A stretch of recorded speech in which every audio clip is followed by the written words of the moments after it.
Book of Mormon, En el libro de Mormón leemos acerca de una decisión vital que tomó el profeta Alma antes de analizar estas palabras tan conocidas, donde nosotros podemos saber las difíciles circunstancias que esa decisión se tomó. Una facción de personas que se llamaban a sí mismas soramitas se habían separado de los nefitas y se habían reunido en las fronteras de la tierra, cerca de estos lamanitas. Poco antes, los nefitas habían derrotado a los lamanitas en una batalla sin precedentes, en la que se murieron decenas de millares de personas y temían que los soramitas establecieran relaciones con los lamanitas y resultara en una pérdida muy grande. Más allá de la preocupación por la guerra, Alma se había enterado que los soramitas, a quienes les había sido predicada la palabra de Dios, estaban practicando la adoración de ídolos y pervirtiendo las vías del Señor. Todo esto abrumaba enormemente a Alma y era motivo de mucho pesar. Al encontrarse en estas circunstancias complejas y difíciles, Alma reflexionó sobre lo que debía hacer. En su decisión leemos palabras que fueron preservadas para instruirnos e instruirnos cuando lidiamos con las circunstancias complejas y difíciles de nuestros días. Y como la predicación de la palabra tenía gran propensión a impulsar a la gente a hacer lo que era justo, sí había surtido un efecto más potente en la mente del pueblo que la espada o cualquier otra cosa que les había acontecido. Por tanto, Alma consideró prudente que pusieran a prueba la virtud de la palabra de Dios. Entre las muchas soluciones posibles, la fe de Alma los llevó a confiar en el poder de la palabra. No es una coincidencia que algunos de los sermones más poderosos que se hallan en las Escrituras se predicaran inmediatamente después de esa decisión. En los capítulos 32 y 33 de Alma, leemos su magistral discurso sobre la fe en el Señor Jesucristo. Y en el capítulo 34 encontramos las enseñanzas trascendentales de Amulek acerca de la expiación de Cristo. En efecto, en las Escrituras leemos las bendiciones milagrosas que se derraman sobre aquellos que se han decidido poner a prueba la virtud de la palabra de Dios. Les invito a reflexionar conmigo 3 ejemplos conforme nos concentramos en el libro de Mormón, un libro que el presidente Russell M. Nelson describió como nuestro manual de supervivencia en los últimos días.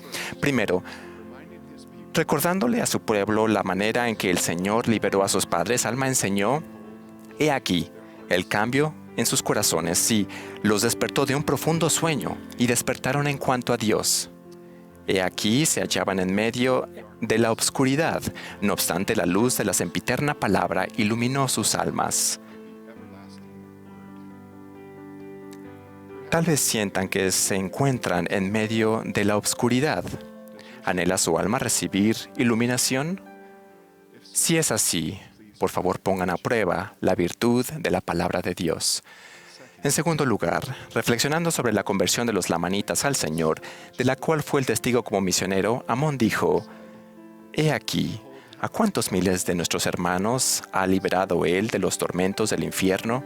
Y si se sienten motivados a cantar del amor redentor, y esto por el poder de la palabra que está en nosotros, hermanos y hermanas. Hay muchos entre nosotros que anhelamos que alguien a quienes amamos se sientan movidos a cantar del amor del Redentor. En todos nuestros esfuerzos, acordémonos de poner a prueba la virtud de la palabra de Dios, la cual está en nosotros». En tercer lugar, en el libro de Lamán leemos: «Si vemos que todo aquel que quiera puede asirse a la palabra de Dios, que es viva y poderosa, que partirá por medio toda la astucia, los lazos y las artimañas del diablo, y guiará al hombre y a la mujer de Cristo por un camino estrecho y angosto a través de este eterno abismo de miseria, y depositará su alma a la diestra de Dios en el reino de los cielos». ¿Están intentando abrirse camino entre toda la astucia, los lazos y las artimañas del diablo tan frecuente en las filosofías de nuestros días? ¿Desean dispersar las nubes de confusión causadas por una sobreabundancia de información a fin de centrarse más singularmente en la senda de los convenios? Por favor, pongan a prueba la virtud de la palabra de Dios. Como alguien que ha sido cambiado por el poder de la palabra, testifico personalmente de esta verdad que nuestro amado profeta, el presidente Russell M. Nelson, enseñó en una fórmula muy bella. Para mí, el poder del Libro de Mormón es más evidente en el potente cambio que viene en la vida de aquellos que lo lean con un corazón sincero, con verdadera intención, teniendo fe en Cristo. Muchos conversos abandonan aquellas cosas que una vez fueron significativas a fin de cumplir con los preceptos de este libro. Será un instrumento más eficaz para llevar almas a Jesús el Cristo. En estos y otros ejemplos somos testigos de la virtud de la palabra de Dios en la vida de sus hijos. Tal vez podríamos preguntar, ¿cuál es la fuente de esa virtud o poder? Al considerar esta pregunta es esencial recordar que la expresión la palabra tal vez se utiliza en las Escrituras tiene al menos dos significados.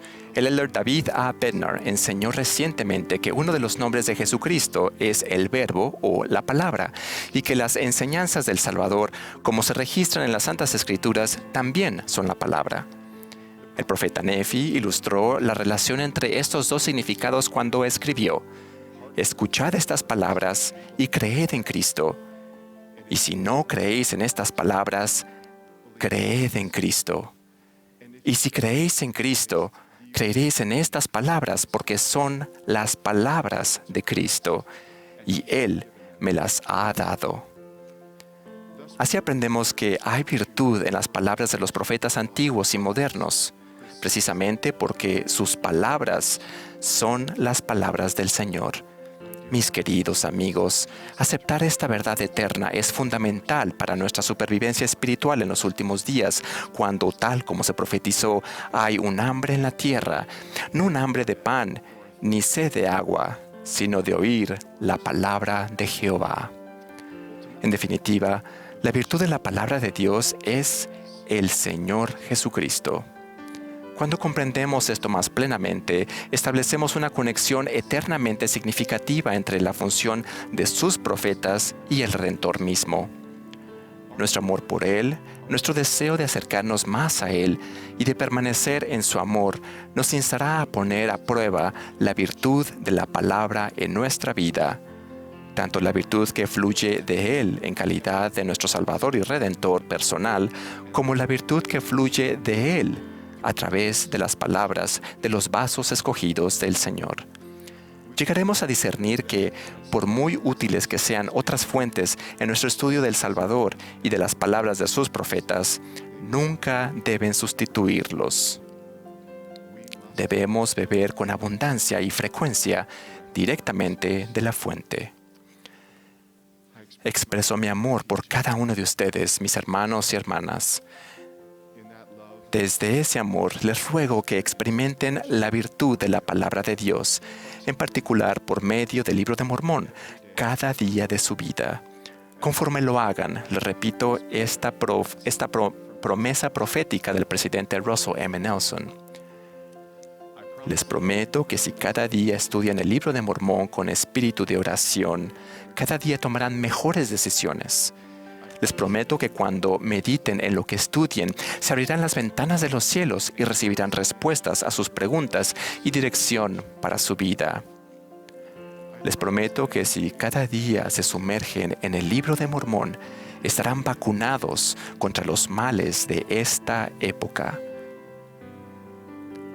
Testifico que nuestro Padre Celestial nos ha dado la palabra porque nos ama perfectamente y desea que cada uno de nosotros regrese a casa para vivir con Él para siempre. Doy testimonio del Verbo hecho carne, aún Jesús el Cristo, y de su poder para salvarnos y redimirnos. Sé que su virtud fluye a través de las palabras de sus profetas, tanto los del pasado como los del presente.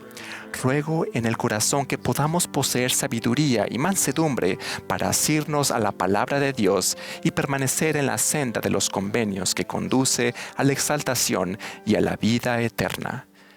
Ruego que podamos experimentar continuamente el potente cambio que está al alcance de cada uno de nosotros por medio de la virtud de la palabra, en el nombre de Jesucristo. Amén.